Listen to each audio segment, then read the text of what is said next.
இப்ப நம்ம question answer செஷனுக்குள்ள போறோம். ஓகே, ஸோ இப்போ பயப்படாதீங்க. இது வந்து என்னடா இது கொஸ்டின்ஸ்லாம் கேட்குறா, நம்ம மாட்டு வந்தோமா உட்காண்டோமா அப்படின்னு நினைக்காதீங்க. For improvement, your improvement. அதுக்கு தான். ஏன்னா இதை வச்சு ஒரு 4 தடவை அதை கேட்டோம்னா ஒரு 4 விஷயம் உள்ள போகாதாங்கிறதுக்கு தானே தவிர இதை வச்சுன்னு நான் உங்களை ஜட்ஜ் பண்ண போறேன் அப்படிலாம் ஒன்றும் கிடையாது. நீங்க சொல்லலைன்னாலும் நான் தப்பா எடுத்துக்க மாட்டேன். இல்லை நீங்க சொன்னாலும் அப்படியே ப்ரைஸ் கொடுத்து நம்ம என்ன மாட்டவா போறோம், ஒன்றும் கிடையாது. நாம எங்க இருக்கோம் அப்படின்னு தெரிஞ்சுக்கிறதுக்கு, இல்ல இந்த கொஸ்டின் ஆன்சர் மூலமா நமக்கு சில இன்ஃபர்மேஷன், ஓ இப்படி கேட்கலாம், ஓ இப்படி இதுக்கு பதிலா அப்படிங்கறத நம்ம தெரிஞ்சுக்கலாம். அது ஒரு ஒரு டிஸ்கஷன், ஒரு மனநம்னு வச்சுக்கோங்க, அவ்வளவுதான். ஸோ அதனால இதுக்கெல்லாம் ஒன்றும் ஐயோ கொஸ்டின் கேட்கிறாங்க அப்படின்லாம் டென்ஷன் ஆக வேண்டாம். ஸோ இதுல உங்களுக்கு வந்து நான் இப்ப கொஸ்டின் கேட்கிறேன், அந்தந்த குரூப் பிரிச்சிருக்கோம் இல்லையா, அவதான் ஆன்சர் பண்ணணும். வேற குரூப்ல இருக்கிறவா தயவு செய்து ஆன்சர் பண்ணாதீங்க. உங்க குரூப்புக்கு வரைச்சே நீங்க ஆன்சர் பண்ண. சப்போஸ் இந்த குரூப்ல யாருக்கும் தெரியலன்னா அது ஓபன் கொஸ்டின், ஸோ நீங்க அப்போ வேணா ஆன்சர் பண்ணிக்கலாம். அப்புறம் ஆன்சர் வந்து டைரக்டா இதுக்கு இது ஆன்சர் அப்படிதான் இருக்கணும். அதை ஃப்ரம் த பிகினிங் எக்ஸ்பிளைன் பண்ணி அதெல்லாம் பண்ண வேணாம். ஸோ அப்படி பண்ணேன்னா நான் சொல்லிடுறேன், இல்ல இல்ல கரெக்ட் ஆன்சர் மட்டும் சொன்னா போறோம். இது வந்து இந்த டிவில எல்லாம் பார்த்துருப்பேன், ரேபிட் ரவுண்ட், அவ்வளவுதான். அப்படிதான் கேள்விக்கு பதிலா இருக்கணும். அதுக்கப்புறம் புக்கை பாக்குறது, அதை நான் இருங்க இந்த புக்கை பாக்குறேன், இந்த நோட்ஸ்ல இங்க இருக்கு அப்படின்லாம் கிடையாது. ஏன்னா புக்கெல்லாம் மூடி வச்சிருவோம் உங்க நோட்டெல்லாம். ஏன்னா அது ஸ்ரவணம். ஸ்ரவணம் இஸ் டிஃப்ரெண்ட், மனநம் இஸ் டிஃப்ரெண்ட். ஸ்ரவணம்ல நீங்க கேட்கலாம், திருப்பி திருப்பி கேட்கலாம், நோட்ஸ் எடுக்கலாம், இதெல்லாம் வில் கம் அண்டர் ஸ்ரவணம். அதுக்கப்புறம் நீங்க நல்ல தரோ ஆன அப்புறம், அதாவது கான்செப்ட் புரிஞ்சிடுது, ஆனா நான் கான்டம்ப்ளேஷன் சொல்லுவோம்ல, திருப்பி திருப்பி நான் உள்ள நினைச்சு, ஓ இந்த டாப் இப்ப நித்திய அறிவுனா இதுல என்னெல்லாம் கேட்கலாம், இதுக்கு என்னெல்லாம் ஆன்சர்னு நீங்களே கேட்டு நீங்களே தயார் பண்ணிக்கணும். ஓ ஓகே இதுக்கு வந்து இப்படி கேட்டா இது ஆன்சர் அப்படிங்கிற மாதிரி உள்ள டவுட்ஸ் வரணும். அதுதான் மனநம். ஸோ இது ஒரு மனநம் மாதிரி. அப்ப அதனால இதுல நீங்க ஸ்ரவணத்தை பார்க்கவே கூடாது. அதனால இதுல நீங்க வந்து என்ன சொல்றது, உங்களுக்கு என்ன மனசுல இறங்கி இருக்கும்ல அதுதான் இங்க வரும். அதுக்கப்புறம் ஒரு ஒரு ஸ்டேஜுக்கு அப்புறம் நமக்கு டவுட்ஸே வராம ஆகும். ஏன்னா முதல்ல வரும், நிறைய வரும். அதுக்கப்புறம் ஒரு ஸ்டேஜுக்கு அப்புறம் வரலன்னா யூ கேன் கோ ஃபார் நிதித்தியாசனம். அது இப்ப கிடையாது. ஸோ அதனால இப்ப டவுட்ஸ் வரணும், கேட்கணும். உங்க கொஸ்டின் ஆன்சர் செஷன்ல இப்ப நான் கேட்பேன், அதுக்கு நீங்க பதில் சொல்லணும். சரி, மங்களாச்சரணம் எதுக்காக பண்றோம்? மங்களாசரணம்ங்கிறது ஒவ்வொரு ஸ்லோகத்திலையும் முதல்ல அதை அறிமுகப்படுத்துற ஸ்லோகமா இருக்கும். மங்களாச்சாரம் 3 இதுல பண்றோம் மேம். சிஷ்டாச்சாரம் பரம்பரையா வரதுக்காக, அப்புறம் விக்ன விநாசம் நம்ம சொல்றவாளுக்கு போறவாளுக்கும் சேரணுங்கிறதுக்காக, அப்புறம் ஸ்ரேயஸ் நம்ம மேன்மைப்படுறதுக்காக சொல்றோம். இது வந்து இஷ்ட தேவதாவை வந்து வணங்குறதுக்காகவும் இல்ல குருக்குவ வணங்குறதுக்காகவும் இருக்கலாம். ஆசீர்வாதம் பண்றது போஜராஜா வந்து சம்பு ராமாயணத்துல பண்ணதாகவும் இருக்கலாம். அப்புறம் வஸ்துவை பத்தி சொல்றதுக்காகவும் இருக்கலாம் மேம். தத்துவ போதம்னா என்ன?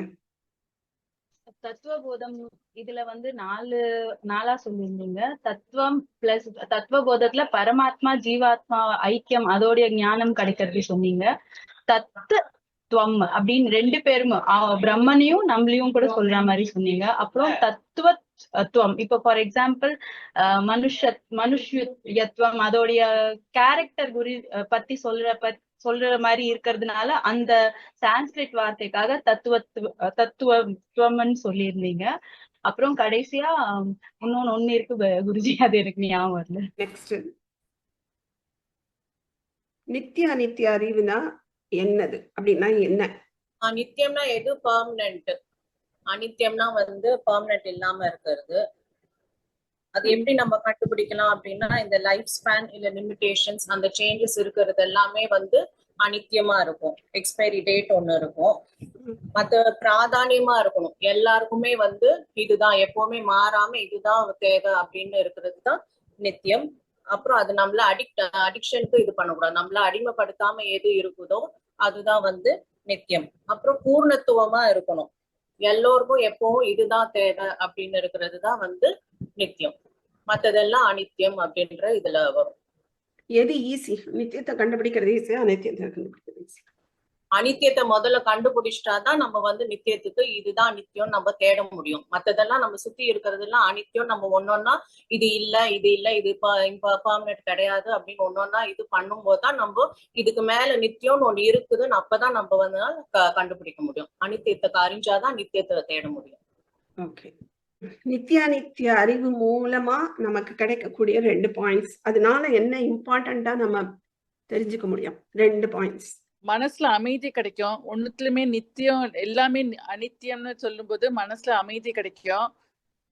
அதுக்கப்புறம் அனித்திய சுகம், அனித்திய பொருளால அனித்திய சுகம் தான் கிடைக்கும். ஆத்ம சுகம் தான் மெயின். அதுதான் பிரம்ம சுகம்ன்றது, பிரம்மத்தை அறிவோம். 2வது வந்து ஆத்ம அவலோகனம், நம்ம உள்ள தேட ஆரம்பிப்போம். சுகத்தைன்றது மெயின் நினைக்கிறேன். ஓகே, அதுவும் சொல்லலாம், பட் அது இல்லை, இன்னொன்னு இருக்கு. அனித்தியம்னு ஒண்ணு இருக்குனாக்க நித்தியம்னு ஒண்ணு இருக்குது நம்ம வந்து அண்டர்ஸ்டாண்ட் பண்ணிக்கலாம். ஸோ அதுதான் முக்கியம். அனித்தியத்தை தான் நான் பாக்குறேன், ஏன்னா அதுதான் ஃபர்ஸ்ட் ஸ்டேஜ். அப்ப எனக்கு நித்தியம்லாம் தெரியாது, அனுபவமும் கிடையாது. சோ நான் அனித்தியத்தை பார்க்கும்போது எனக்கு என்ன நாலேஜ் உள்ள போறதுன்னா, அனித்தியம்னு ஒண்ணு இருக்கு அப்படின்னா நித்தியம்னு ஒண்ணு இருந்தாலும், ஏன்னா நிலையற்றதுகள் இருக்கும்போது நான் நிலையான ஒண்ண பாக்குறேன்.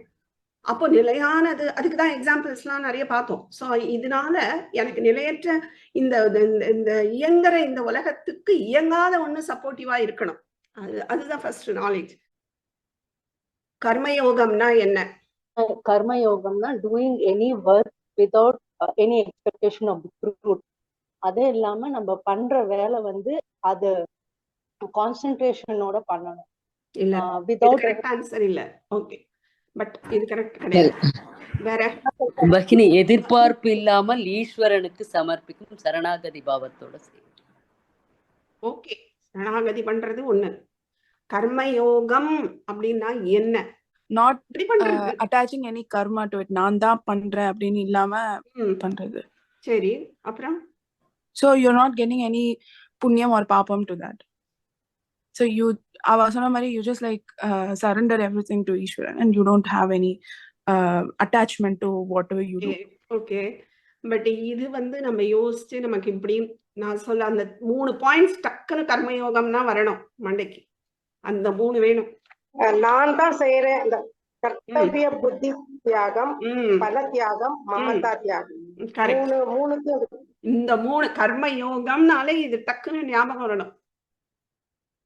இந்த 3 ஞாபகம் இருந்தாலே கர்மயோகம் ஆட்டோமேட்டிக்கா பண்ணிடணும். சோ அதுதான் இந்த மாதிரி உள்ள போடும். சோ உள்ள போகலைன்னா நம்ம தேடுவோம், ஓ இதுதானோ இதுதான் அப்படின்னு. அப்படி இல்லை.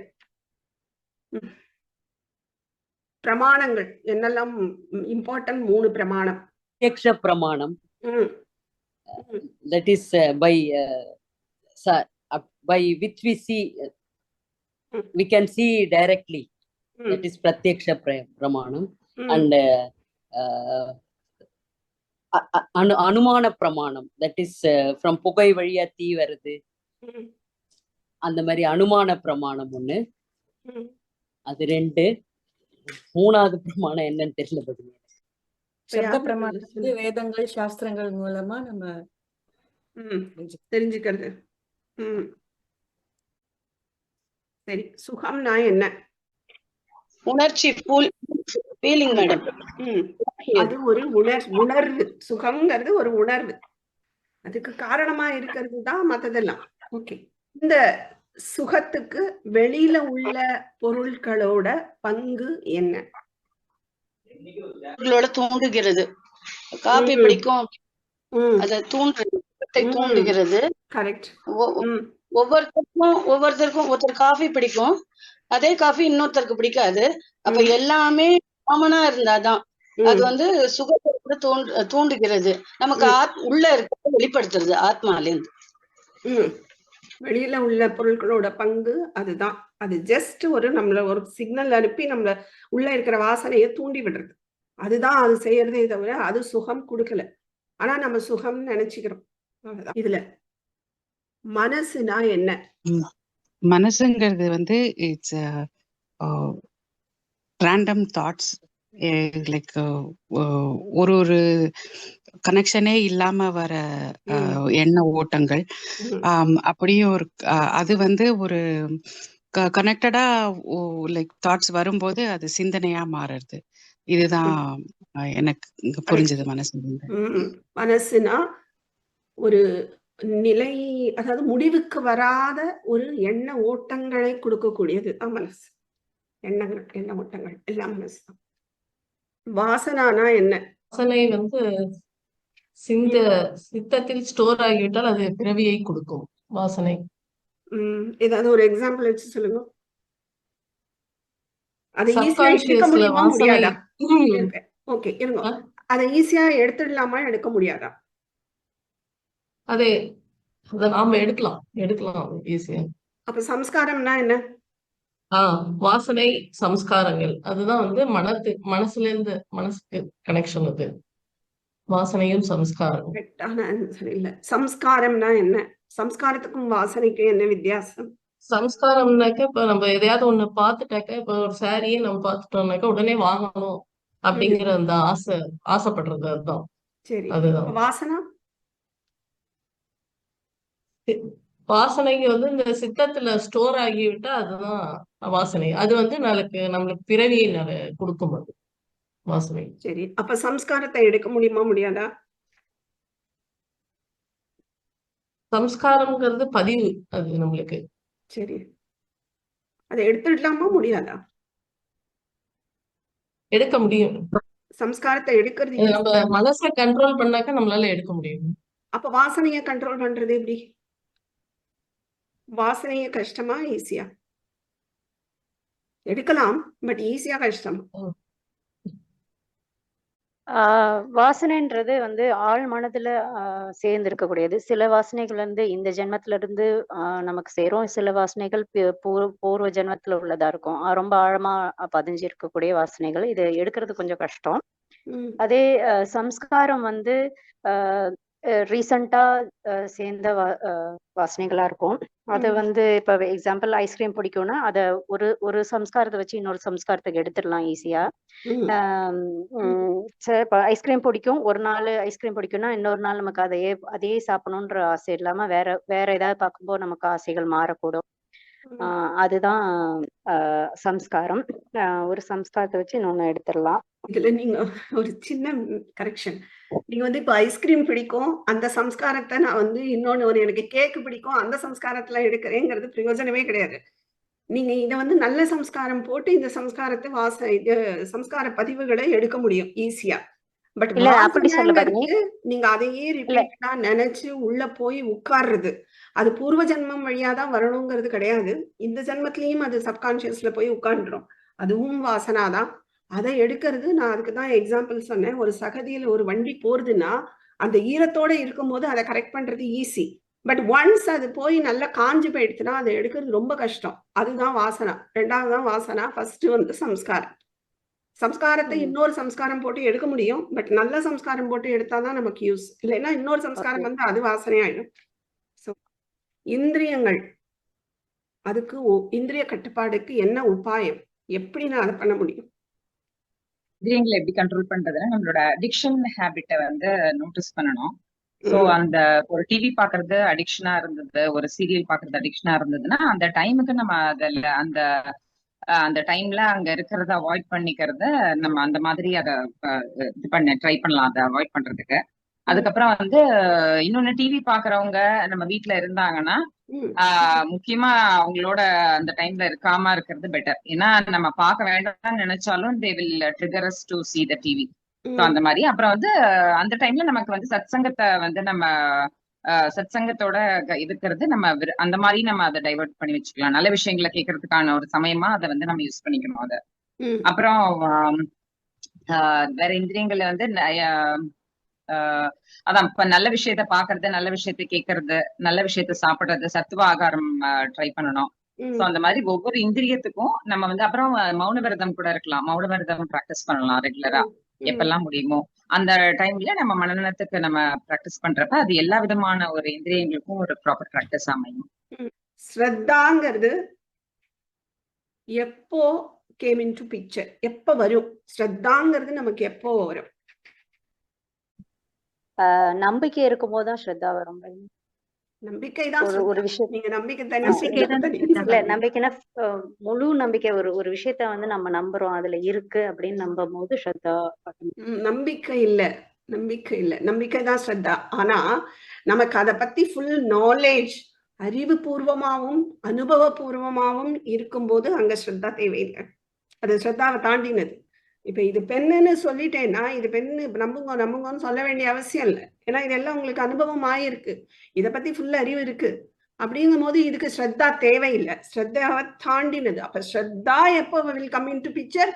எனக்கு அதுல பூர்ணமான ஞானம் இல்லாத போது, அனுபவம் ஆகாத போதுதான் ஸ்ரத்தா வேணும். நீதான் ஆத்மா, நீதான் அந்த நான் தான் ஆத்மா நீ ரியலைஸ் பண்ணா எனக்கு அப்ப தெரியல, எனக்கு தியரட்டிக்கலா வேணா தெரியுது, நான் அனுபவம் ஆகலைங்கும் போது எனக்கு ஸ்ரத்தா வேணும்.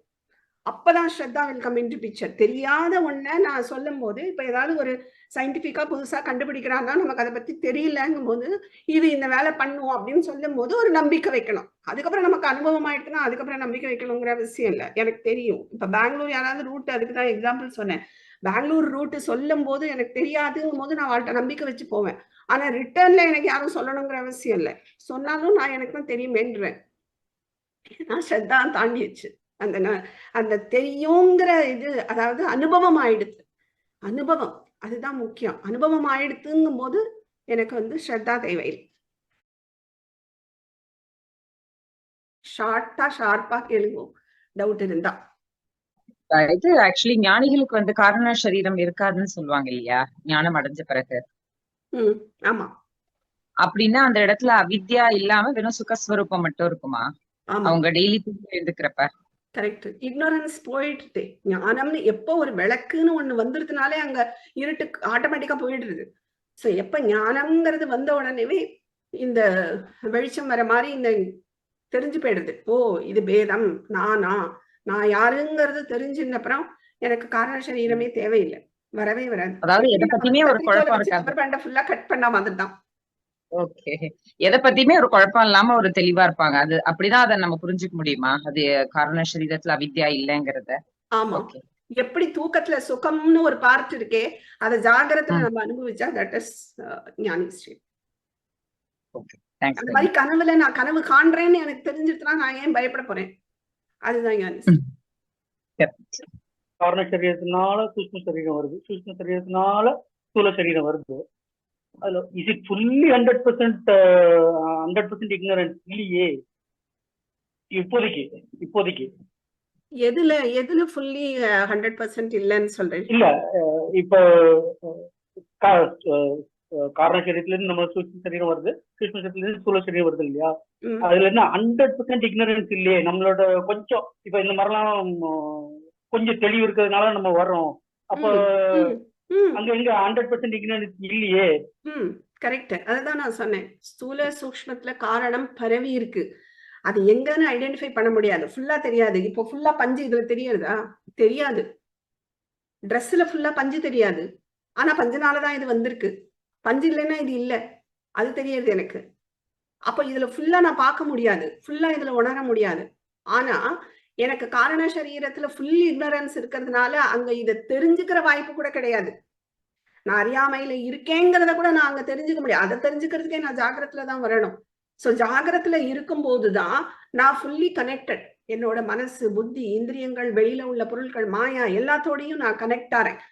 இங்கதான் நான் கத்துக்கவே முடியும் இல்லையா, அங்க கத்துக்க முடியாது. சோ இங்க என்னோட அந்த அறியாமைங்கிறது ஊடுருவி பரவி இருக்கு, ஊடுருவி ரத்தத்திலேயே கலந்துருக்கு. அதனாலதான் என்னால கண்டே பிடிக்க முடியல. எனக்கு வந்து இந்த மாதிரி நான் வேற, இந்த உடல் வேறங்கிறதே என்னால கண்டுபிடிக்க முடியல. அதுக்கு ஒரு ஆள், ஒரு குரு தேவைப்படுற, சொன்னாதான் எனக்கு புரியுது. ஓ ஆமா இல்ல அப்படின்னு எனக்கு புரியுது இல்ல, புரியுதா? சோ இது கம்ப்ளீட் இக்னோரன்ஸ்ல நம்ம இதை கூட தெரிஞ்சுக்க முடியாது. ஆனா அதுக்காக ஃபுல் இக்னோரன்ஸ் இங்க இருந்தாலும் சரீரம் இயங்கிறது, ஒரு மனசு புத்தி எல்லாம் இயங்கிறதுனால உள்ள அஞ்ஞானம் இருக்கு, இல்லாம இல்ல. ஏன்னா எனக்கு சுத்தமா மறைச்சிடுது. எனக்கு நான் வேற, இது உடல் வேறங்கிறதே அது மறைச்சாச்சு, எனக்கு தெரியாது. ஆனாலும் நான் ஃபுல்லா அஞ்ஞானத்துல இருக்கேங்கிறத தெரிஞ்சுக்கிற வாய்ப்பு இங்க இருக்கு, அங்க சுத்தமா அதுவும் கிடையாது. அஜ்ஞானத்தை இருக்கேன் அப்படின்னு அது நம்ம உணரல. அந்த அஜ்ஞானத்தை இருக்கேங்கிறதே நம்மளுக்கு ஒரு ஞானம் தானே. ஆமா ஆமா, தட்ஸ் த ஃபர்ஸ்ட் ஸ்டெப். முதல்ல தெரிஞ்சுக்கணும்ல. இப்ப நம்ம ஒரு தப்பு பண்ணினா முதல்ல ஆமா தப்பு பண்றேங்கிறத உணர்ந்தாதான் நம்ம முன்னேற்றமே. அது மாதிரி ஆமா கரெக்ட், நான் அஞ்ஞானத்துல இருக்கேங்கிறது எனக்கு இப்ப தெரியறது. ஒரு கிளாஸ்க்கு வரோம், நம்ம தெரிஞ்சுக்கிறோம், ஓ நான் அஞ்ஞானத்துல இருக்கேங்கிறது எனக்கு தெரியறதே ஒரு நல்ல முயற்சி தானே. அதுக்கப்புறம் நான் அதை எப்படி ப்ராசஸ் பண்றது, எப்படி பண்ணணுங்கிறதையும் அங்க சொல்லித்தரா குரு. அதை வச்சுட்டு நம்ம ட்ரை பண்றோம், இன்னும் நம்ம எவால்வ் ஆறோம். ஒரு ஞானம் இருக்கு, ஒரு எலிமெண்ட் ஆஃப் ஞானம் இருக்கு. இருக்கு, கண்டிப்பா இருக்கு. அது இந்த ஆத்மாவே சித்த ஸ்வரூபம் கண்டிப்பா இருக்கு. ஆனா அதை மறைச்சிருக்கு. அந்த ஸ்கிரீனை விளக்குறதுக்கு தான் நம்ம இப்போ வந்து ட்ரை பண்ணிட்டு இருக்கோம். அப்போ ஒருத்தர் மூலமா தெரிஞ்சுக்கிறோம், இப்படி ஒரு ஸ்கிரீன் ஆவரண சக்தி இருக்கு, அதுதான் மூடி வச்சிருக்குங்கிறத தெரிஞ்சுக்கிறோம். அதனால நான் அந்த அஞ்ஞானத்தை ரிமூவ் பண்றதுக்கு நான் ட்ரை பண்றேன். அதுக்கு இதுதான் ஜாகிரத்துல தான் எனக்கு வாய்ப்பே. ஸோ அதனாலதான் நான் வந்து என்னோட இந்திரியங்களை மாத்தி, இன்புட்டை மாத்தி, என் மனசை மாத்தி, வாசனைகளை எடுத்து எல்லா ஒர்க்கும் இங்க பண்றோம். பண்ணிட்டு நான் வேற, இந்த சரீரம் வேற. க்ஷேத்ரஜ்யோர் யோகம்னே ஒரு தனியா வச்சுட்டார் இல்லையா.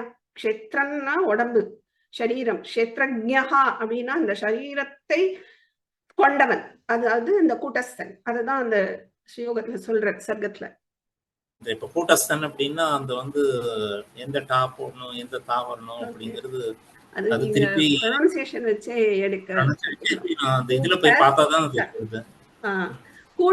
கூட்டனா என்னன்னா, ஆக்சுவலா இந்த இரும்பு பட்டறையில எல்லாம் ஒரு அடியில ஒரு பேஸ் வச்சிருப்பா. பேஸ் வச்சுட்டுதான் மேல ஒரு இரும்பை வச்சு அடிப்பா. ஸோ இந்த பேஸா ஒண்ணு இருக்கு, இது என்னதான் மேல வச்சு அடிச்சா கூட இந்த பேஸ் மாறாது. அது பேர் கூட்டன்னு பேர், கூட்டஹான்னு பேர். இந்த கூட்டஸ்தன்ங்கிறது அதுதான். அது என்னன்னாலும் அதுக்கும் இதுக்கும் சம்பந்தம் இல்லை. ஆனா இது ஆதாரமா வச்சுதான் எல்லாம் நடந்துட்டு இருக்கு. அதனாலதான் இது பேர் கூட்டஸ்தன். கூட்டஸ்தஹா, ஸ்தாதாத்து திஷ்டதின்னு வருது இல்லையா, அது அந்த ஸ்தா கூட்டஸ்தா. இது காரண சரீரம்ங்கிறது ஒரு வேகா தான் புரியுது. இதெல்லாம் இல்ல, இது இல்லைங்கிறது புரியுது. இன்னும் எனக்கு அது டீப்பா புரியல. அப்போ அது என்னது, அது எப்படி நம்ம தெரிஞ்சுக்கணுங்கிறது புரியல. சோ காரண சரீரம் இஸ் a weather, பீஜம். அதுதான் பீஜம். நம்மளோட இந்த சரீரம், இந்த ஜென்மா எல்லாத்துக்கும் பீஜமா இருக்கிறதே இந்த காரண சரீரம் தான். அது அப்படிங்கறத தெரிஞ்சுக்கோங்க. அதுக்கப்புறம் அதுக்கு என்ன குவாலிட்டிஸ், அது அவித்யாவா இருக்கு, அதாவது இக்னரன்ஸ்ல இருக்கு, அங்க ஒண்ணுமே ஒர்க் பண்ண முடியாது, இங்கதான் ஒர்க் பண்ணோம், அங்கதான் சஞ்சித கர்மா இருக்கு, அங்கதான் போய் நம்ம ஒடுங்குறோம். அதாவது சிருஷ்டி காரண சரீரத்தை சொல்றேன். உள்ள காரண சரீரத்துல தினமுமே போய் ஒடுங்கிட்டு வெளியில வரோம். அங்க எனக்கு எதுவுமே தெரியறது இல்லை. இதை வச்சுட்டு அதை புரிஞ்சுக்கிறோம். ஸோ இங்கேயும் நடக்கிறது. ஸோ டெய்லி நம்ம தூங்கிட்டு வரதே ஒரு சின்ன சிருஷ்டி மாதிரி தான். வெளியில வந்துதான் நமக்கு திருப்பி கனெக்ட் ஆகுது. உள்ள எதுவுமே தெரியாது எனக்கு. அப்படி ஒரு ஸ்டேட்டுக்கு போயிட்டு தான் நான் டெய்லி வரேன் இல்லையா. ஸோ அதுவுமே ஒரு சின்ன பிரளயம் தான். அதுக்கப்புறம் மகா பிரளயம். அதனால இங்க என்னங்கிறத புரிஞ்சுக்கிறோம். ஸோ காரண சரீரம்ங்கிறது ஒரு பெரிய பிக்சர். ஸோ என்னோட நான் சரீரத்தை தியாகம் பண்ணும்போது நான் காரண சரீரத்துல ஒடுங்கிட்டு அங்க உள்ள சஞ்சித கர்மாலேருந்து நான் எடுத்துன்னு வரேன். எப்படி கொயவன் மண்ணை கொஞ்சம் எடுத்துன்னு வந்தானோ அது மாதிரி எடுத்துன்னு வரேன். பகினி, இப்ப நம்ம வாசனாவை நம்ம எடுத்துட்டு வர்றோம். நம்ம இங்க வரும்போது இதுல பாத்தீங்கன்னா நீங்க சீடுன்னு சொல்றீங்க இல்லையா, அதனோட தன்மை இப்படிதான் இருக்கணும் அப்படிங்கிற ஒரு டிஃபைன் வந்து அந்த கடவுள் பண்ணிருப்பாரு. அதை வச்சுதான் நம்மளோட வாழ்வு எல்லாமே அமைஞ்சிருக்கு. கடவுள் வந்து அவன் அருளாலே அவன் தாள் வணங்கி அப்படின்னு அவங்க கடவுள் அந்த எண்ணங்களை உருவாக்குறது முதல் கொண்டு எல்லாமே கடவுளுடைய இது நம்ம வாசனா வச்சுதான் நடக்குது. அப்படிங்கிறப்போ ஒரு சிலர் சொல்றாங்க, நம்ம என்ன காரணத்துக்காக பிறவி எடுத்து வந்தோம் அப்படிங்கிறதே மறந்துட்டு நம்ம வந்து அதை வந்து இக்னோர் பண்ணிட்டு நம்ம இருக்கோம் அப்படின்னு சொல்றாங்க. இது கூட கடவுளோட செயல் தானே, நம்ம வாசனாவோட இதுதானே. இதுல நம்மளோட பார்ட்டி என்ன? இப்போ கடவுள், அதுதான் நான் திருப்பி சொன்னேன், ஈஸ்வரன் கர்ம பல தாத்தா, கர்ம பலத்தை கொடுக்கக்கூடியவன். ஆனா இந்த ஒவ்வொரு ஜீவனுக்கும் சுதந்திரம் உண்டு. ஜீவன் சுதந்திரமானவன். அவனேதான் அவனை கரெக்ட் பண்ணிட்டு வரணுமே தவிர அதை மாத்திரன்னு இவர் கிளம்ப மாட்டார். அப்படி பார்த்தா சிருஷ்டிய வேணாமே, படைச்சுக்க வேண்டாம், எல்லாமே வேண்டாம், அப்படியே இருக்கலாமே. இல்ல. சோ இந்த ஜீவனை கரெக்ட் பண்ணணும்னா அவனுக்கு ஒரு சிருஷ்டியை கொடுக்கணும். அந்த மாதிரி ஒரு சாஸ்திரங்களை கொடுக்கணும், குருவை கொடுக்கணும். இந்த மாதிரி சப்போர்ட்டிங் சிஸ்டம் எல்லாம் கொடுப்பான். ஆனா ஜீவனுக்கு பூர்ண சுதந்திரம் இருக்கு. நீ இங்கேயும் எடுத்துக்கலாம், கிணத்துலையும் குதிக்கலாம், அது உன்னோட சுதந்திரம் அப்படின்னு சொல்லிடுவேன். சோ நான் இங்க பண்ற கர்மாக்கள் எல்லாம் என்னோட வாசனா. சோ வாசனாக்கு நான் தான் பொறுப்பு, ஜீவன் தான் பொறுப்பே தவிர ஈஸ்வரன் பொறுப்பு கிடையாது. அவன் என்ன பண்றான் அப்படின்னா, இந்த இதை நோக்கி நான் முயற்சி எடுக்கும் போது எனக்கு நான் குரு கொண்டு காட்டுவான், எனக்கு ஹெல்ப் பண்ணுவான். ஓகேவா?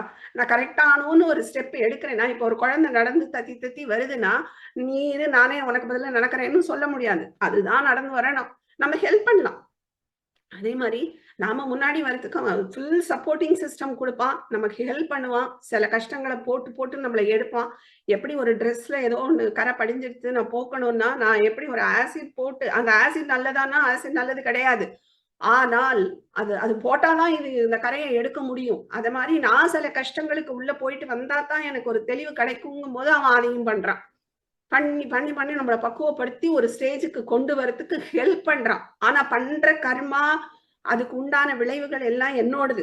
அதுதான் அவன் சொல்றான், நீ கர்ம யோகமா பண்ணிட்டா உனக்கு அதுவும் கிடையாதுன்னு சொல்லியிருக்கான். சோ அதுக்கெல்லாம் இந்த சாஸ்திரத்து மூலமா நம்ம தெரிஞ்சுட்டு கர்மயோக பண்ண பண்ண நமக்கு இது சேராது, சங்கல்பங்கள் சேராது, வாசனை ஆகாது. இதுல இருந்து எப்படி நம்ம ரிமூவ் பண்ணலாம்ங்கிறதுக்கு வரலாமே தவிர வாசனை ஃபுல்லா நம்ம தான் ரெஸ்பான்சிபிள், அவன் கிடையாது. அவன் வாசனைக்கு ஏத்தா மாதிரி பிறவிய கொடுப்பான்.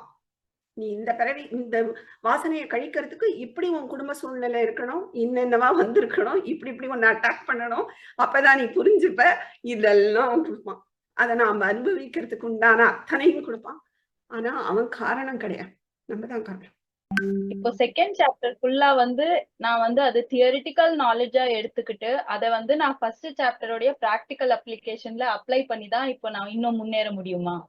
இது வெறும் தியரிட்டிக்கல் நாலேஜ் மாதிரி தானே இருக்கு எனக்கு. இப்போ இதுல எதுவுமே பிராக்டிக்கலா நான் பண்ண முடியாது இல்லையா? சோ இது அப்ளை பண்ணதுக்கு நான் ஃபர்ஸ்ட் சாப்டர் யூஸ் பண்ணணும். கரெக்ட். அதனாலதான் நான் திருப்பி திருப்பி சொன்னேன், சாதன சதுஷ்டயத்துலதான் நாம ஒர்க் பண்ண முடியும். நாம எங்க வைராகியத்தை கண்ட்ரோல் பண்றது, நித்திய வருவது, சம தம, இதெல்லாம் நாம பண்ண வேண்டியது. இது அதனாலதான் இதை குவாலிஃபிகேஷனா வச்சார். இது இருந்தாதான் இந்த விசாரமே பண்ண முடியும், புரியுங்கிறதுக்கு. ஆனா நம்ம ஓகே ஓரளவு தெரிஞ்சுட்டோம், ஃபுல்லா தெரிஞ்சுட்டோம் மாறிட்டோம்னு இல்லை, but we are on the process. So அந்த ப்ராசஸ்ல இருக்கும் போதே நம்ம இதையும் தெரிஞ்சுக்கிறோம். இங்க நம்ம ஒர்க் பண்றதுக்குன்னு எதுவும் இல்லை. ஆனா இந்த நாலேஜ் இருக்கும் போது இன்னும் சாதன சதுஷ்டயம் எனக்கு இம்ப்ரூவ் ஆகுது, இன்னும் இம்ப்ரூவ் ஆகுது. ஸோ அது இன்னும் இம்ப்ரூவ் ஆகும்போது இன்னும் இங்க புரியுது. அதனால இங்க இது இப்படிதான் இருக்கு, காரண சரீரம் எப்படின்னா இப்படிதான். ஆனா நான் தெரிஞ்சுக்கிறேன், ஓ காரண சரீரம் நான் இல்ல, அப்ப ஆத்மானா என்ன, ஓ சரீரங்கள் நான் இல்ல, அந்த பஞ்ச கோஷங்கள் நான் இல்ல, இதெல்லாம் இல்ல, இதெல்லாம் இருக்குங்கிறத நான் தெரிஞ்சுக்கிறேன். இங்க நான் ஒர்க் பண்றதுக்கு எதுவுமே கிடையாது. அப்போ இந்த நாலேஜ் என்ன சாதன சதுஷ்டயத்துல இம்ப்ரூவ் பண்ண வைக்கும். ஸோ நான் கொடுத்த இந்த எக்ஸசைஸ், கிராட்டிடியூட் கர்மயோகத்துல பண்றது, நம்ம எவ்வளவோ நம்ம எக்ஸசைஸ் பண்ணோம் இல்லையா, அதெல்லாம் நீங்க பண்ணிட்டே இருக்கணும். அதுதான் நம்ம ஜீவன் இம்ப்ரூவ் ஆகிறதுக்கு. இப்ப சிருஷ்டியை எடுத்து படிக்க போறோம். சிருஷ்டியில போய் நான் என்ன பண்ண போறேன்? சிருஷ்டியை தெரிஞ்சுக்கலாம், ஓ இப்படி இருக்கா தெரிஞ்சுட்டு இது இல்லைங்கிறதுக்கு தான் அதை தெரிஞ்சுக்கிறோமே தவிர அங்க சிருஷ்டியில போய் நான் ஒண்ணுமே பண்ண முடியாது. தெரிஞ்சுக்கிறேன், இப்படி இருக்கு, ஆனா இது நான் இல்லை போல இருக்கு, நான் இது உண்மை நினைச்சுட்டு இருக்கேன், இது இல்லை அப்படின்னு தெரிஞ்சுக்கிறதுக்கு தான். ஆனா என்னோட செல்ஃப் இம்ப்ரூவ்மெண்ட் எல்லாம் சாதன சதுஷ்டயம். ரெண்டு தாட் இல்ல ரெண்டு அனுபவம், ஒரு டிஸ்டன்ஸ் இருந்ததுனாலதான் நம்ம அதை பத்தி நம்ம ஒரு டைம் டியூரேஷன் இருக்கு அப்படின்னு சொல்றோம். அப்ப அது ஒரு டைம் டியூரேஷன் இருக்கிறதுனாலதான் நம்மளால அது இருக்குன்னு சொல்ல முடியாது இல்லையா? ஒரு பாயிண்ட் இன்னொரு பாயிண்ட் இருக்கிறதுனாலதான், ரெண்டு அனுபவங்கள் இருக்கிறதுனாலதான் நம்மளால சொல்ல முடியும். பட் இல்ல, ஒண்ணுதான் இருக்கு. காலம் டைம்னே ஒண்ணு கிடையாது. நம்ம வசதிக்காக தான் பிரிச்சுட்டு இருக்கோமே தவிர இப்படி அப்படின்ட்டு இவ்வளவு நேரம் இருந்தா மார்னிங், இது மார்னிங் 6, 7 எல்லாம் நம்ம டிவைட் பண்ணிட்டதே தவிர காலத்துக்கு அளவே கிடையாது, ஒரு இதுவே கிடையாது. எப்படி அது எஃபர்ட் போடுறது தெரியல எனக்கு. இன்னும் கன்ஃபியூஷன் ஜாஸ்தி இருக்க மாதிரி தான் இருக்கு. ஓகே, அது இப்ப நம்ம எங்க இருக்கோங்கிறது ஒரு நாலேஜ் கிடைச்சு போச்சு. சோ இப்ப நம்ம திருப்பி திருப்பி இந்த ஆடியோ கேட்டு நம்ம எங்க ஒர்க் பண்ணணும், நம்ம விருத்திகளை பார்த்து மனசுல பார்த்து நம்ம வாசனைகள்ல ஒர்க் பண்ணணும், இதெல்லாம் ஓரளவு தெரிஞ்சுட்டோம். இப்ப நம்ம ஒர்க் பண்றதுதான் நம்ம வேலை. ஸோ இந்த நாலேஜ் உள்ள போக இன்னும் தெளிவாகும். ஸோ நம்ம இது ஒர்க் பண்ணணும், அதுதான் நம்ம கையில இருக்கு. உங்களுக்கு ஒன்றும் அதாவது அந்த கன்ஃபியூஷன் வேண்டாம். இதையே நீங்க திருப்பி திருப்பி கேட்கும்போது ஒரு தெளிவா ஒரு நாலேஜ் வரும். நீங்க வந்து முயற்சி போட ஆரம்பிச்சுங்க, ஒன்றும் பிரச்சனையே இல்லை. அட்லீஸ்ட் நம்ம இந்த லெவலுக்கு வந்திருக்கோம்ல, புரிஞ்சுக்கணும். ஓகே, இது வந்து என்ன ஸ்டேட்னா பாதி புரிஞ்சு ஃபுல்லா புரியாம இருக்கும்போது தான் இந்த குழப்பம் வரும். இன்னும் போக போக உங்களுக்கு அந்த குழப்பங்கள்லாம் குறைய ஆரம்பிக்கும். இல்லை ஃபுல்லா சாதன சதுஷ்டயம். அதுக்குதான் நான் நிறைய வந்து உங்களுக்கு இது கொடுத்துருக்கேன், எக்ஸசைஸ் எப்படி பண்ணணும் ஃப்ரம் ஃபர்ஸ்ட் கிளாஸ். நம்ம எக்ஸசைஸ் பார்த்துருக்கோம், ஃபர்ஸ்ட் கிளாஸ்ல இருந்து எக்ஸசைஸ். ஸோ அதெல்லாம் நீங்க திருப்பி கோத்ரூ பண்ணி அந்த ஒரு லிஸ்ட் ஒன்று பண்ணி வச்சுக்கோங்க, என்னெல்லாம் நான் பண்ணணும் அப்படின்னு. ஏன்னா மறந்து போயிருக்கோம், திருப்பி போய் நம்ம 1.5 மணி நேரம் கேட்க மாட்டோம். ஸோ அப்ப என்ன பண்ணணும், கேட்டுட்டு எழுதி வச்சிடணும், இதுங்கெல்லாம் நான் ஒர்க் பண்ணணும், இதெல்லாம் நான் என்னோட எக்ஸசைஸ் அப்படின்னு நீங்க எழுதி வச்சுட்டு அந்த எக்ஸசைஸை நீங்க திருப்பி ஒர்க் அவுட் பண்ணினாலே உங்களுக்கு இம்ப்ரூவ்மெண்ட் கிடைக்கும். ஃபர்ஸ்ட் சாப்டர் தவிர பாக்கி எல்லாமே ஆட் ஆன்ஸ் ஃபார் நாலேஜ் தானே பகினி? அப்போ ஆனா இது தெரிஞ்சுட்டாதான் அது இன்னும் ஸ்ட்ராங் ஆகும். இது தெரியாம அது மட்டும் தெரிஞ்சிருந்தோம்னா ஒரு கொஞ்சம் அரைக்குறையா இருக்கிற மாதிரி இருக்கும். இது தெரியும் போது நமக்கு ஃபுல்லா நமக்கு இறங்கும் அது.